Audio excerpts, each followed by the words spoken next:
Hey guys, leftover floss can be tricky to organize, but it's such a waste to just throw it away. In this video, I'll show you how to use the leftover floss bobbin I designed. The free pattern is available to download on my website.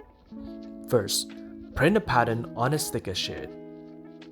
Then, cut out a bobbin piece and stick it onto any cardboard you have at home. It's perfect for reusing the old boxes. Cut along the edge and trim off the thick lines on both sides.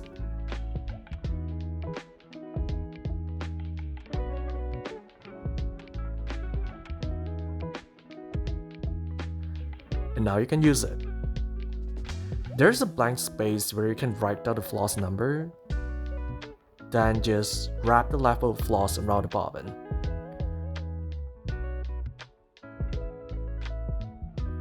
The size of the bobbin is designed to fit right into a regular floss organizer box, so everything stays neat and tidy.